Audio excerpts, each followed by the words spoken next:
নম্বর gate হ্যাঁ হ্যাঁ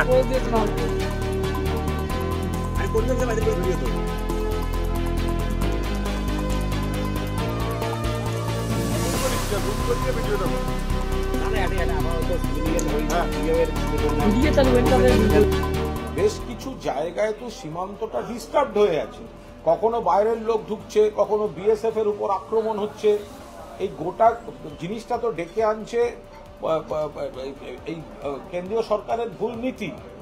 তো ফলে বাংলাদেশ সীমান্তটা, সেটা বাংলার দিক হতে পারে, ত্রিপুরার দিক হতে পারে, অসমের দিক হতে পারে, যেখানে যা হচ্ছে, তো মানে আসাম থেকে ধরা পড়লো। কি করে ধরা পড়লো? তাহলে কোনো না কোনো পথে তো বাংলাদেশ থেকে কি অসমে হাজির হয়েছিল, ত্রিপুরা থেকে ধরা পড়লো, কি করে হলো?